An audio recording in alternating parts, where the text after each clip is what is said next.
तो दोस्तों, modern time में डॉगमैन को देखे जाने की सबसे पहली घटना साल 1887 में हुई थी।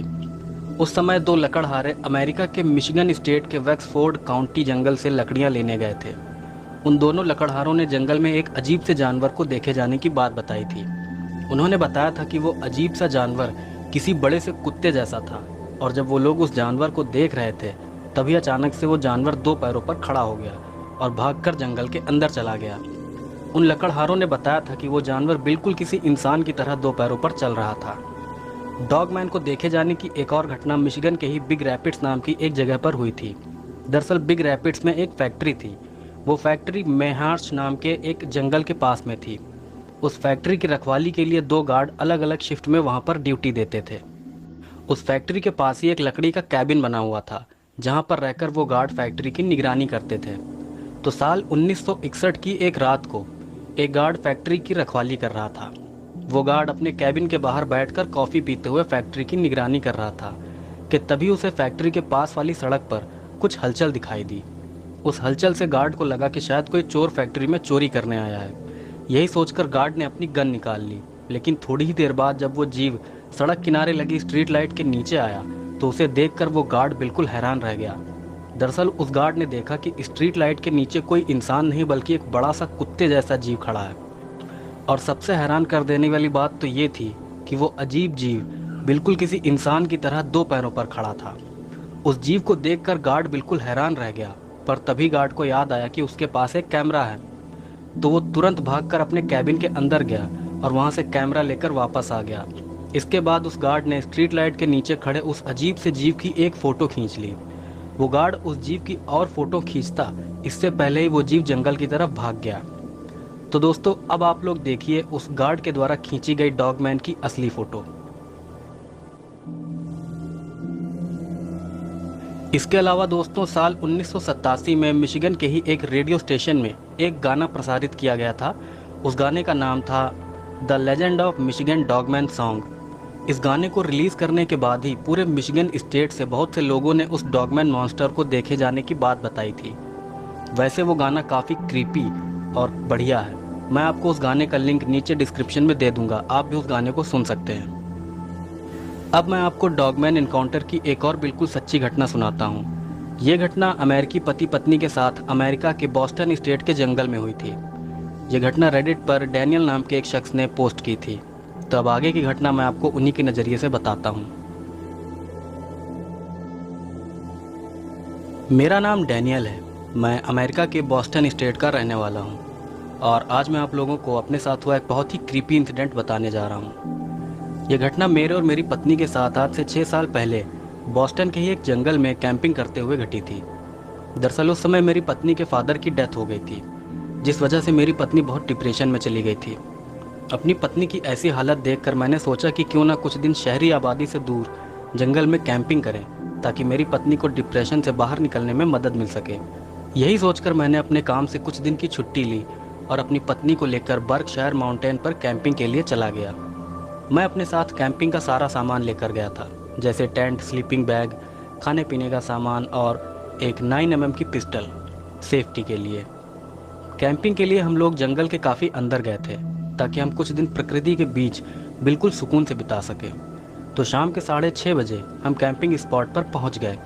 फिर जैसे ही हमने टेंट लगाना शुरू किया, वैसे ही वहां पर बारिश होने लगी। मेरी पत्नी टेंट के अंदर बैठी थी और मैं बाहर टेंट लगा रहा था। फिर मैं भी जल्दी से टेंट लगाकर अपनी पत्नी के पास टेंट में चला गया। आधे घंटे बाद बारिश भी बंद हो गई। बारिश बंद होने के बाद हमने टेंट से थोड़ी दूरी पर आग जलाई। उस आग के पास बैठकर हमने खाना खाया। फिर हम दोनों टेंट में जाकर सो गए। फिर रात को सोते हुए अचानक किसी भेड़िए के चीखने की आवाज़ से हमारी नींद खुल गई। वो आवाज़ सुनकर हम दोनों बहुत घबरा गए थे। हम दोनों अपनी जगह पर उठकर बैठ गए और उस आवाज़ को गौर से सुनने लगे। फिर तभी दोबारा हमें वो आवाज़ सुनाई दी।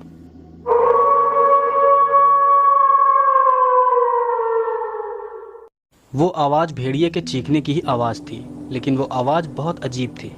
मतलब जैसे कोई इंसान और भेड़िया एक साथ चीख रहे हों, बिल्कुल वैसी। उस आवाज़ से मेरी बीवी बहुत डर गई थी, और अब की बार वो आवाज़ भी हमारे काफ़ी पास आ चुकी थी।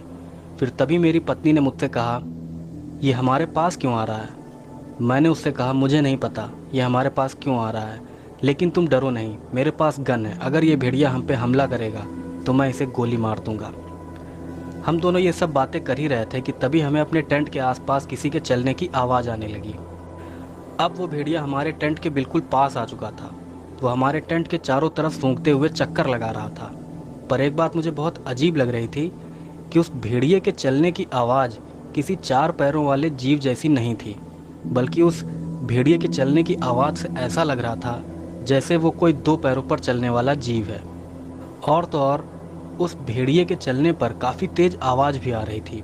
उस आवाज़ को सुनकर ऐसा लग रहा था जैसे वो भेड़िया बहुत ही भारी भरकम हो। वो भेड़िया हमारे टेंट के आसपास चक्कर लगा रहा था और मैं टेंट के अंदर अपनी पिस्टल और टॉर्च लेकर तैयार बैठा था। फिर तभी अचानक से टेंट ज़ोर ज़ोर से हिलने लगा। वो भेड़िया हमारे टेंट को उखाड़ने की कोशिश कर रहा था। अब मुझे उस भेड़िए का सामना करना ही था, इसलिए मैं तुरंत अपनी टॉर्च और पिस्टल लेकर टेंट के बाहर निकल गया। बाहर निकलते ही मैंने उस तरफ टॉर्च मारी जिस तरफ से आवाज़ आ रही थी। फिर टॉर्च की रोशनी में उस भेड़िए को देखते ही डर के मारे मेरी चीख निकल गई। दरअसल मैंने देखा कि वो भेड़िया किसी इंसान की तरह 2 पैरों पर खड़ा होकर हमारे टेंट को जोर जोर से हिला रहा था। 2 पैरों पर खड़े उस भेड़िए की लंबाई कम से कम 7.5 फुट रही होगी और उसका शरीर भी किसी बहुत बड़े बॉडी बिल्डर जैसा मजबूत था। उस अजीब से जीव को देखकर मैं बहुत ही ज़्यादा डर गया था। फिर टॉर्च की रोशनी पड़ते ही वो जीव मेरी तरफ बढ़ने लगा। फिर मैंने भी उस भयानक जीव पर 2 राउंड गोलियां चला दी। गोलियां लगते ही वो जीव 2 पैरों पर ही भागता हुआ जंगल के अंदर चला गया। इसके बाद हम दोनों तुरंत वहां से निकल गए। हमने अपना टेंट और बाकी का सामान उसी कैंप साइट पर ही छोड़ दिया था। फिर अगली सुबह जब हम अपना टेंट और सामान लेने के लिए वापस कैंप साइट पर गए, तब हमने देखा कि किसी ने हमारे टेंट को बुरी तरह से बर्बाद कर दिया था। टेंट के अंदर का सारा सामान भी बिखरा पड़ा था। फिर इस घटना के बाद हमने कैंपिंग करना ही छोड़ दिया। मुझे तो आज भी समझ नहीं आता है कि उस रात जिससे मेरा सामना हुआ था वो किस तरह का जीव था, क्योंकि ऐसा कोई भी जानवर मैंने अपनी पूरी ज़िंदगी में कभी भी नहीं देखा है।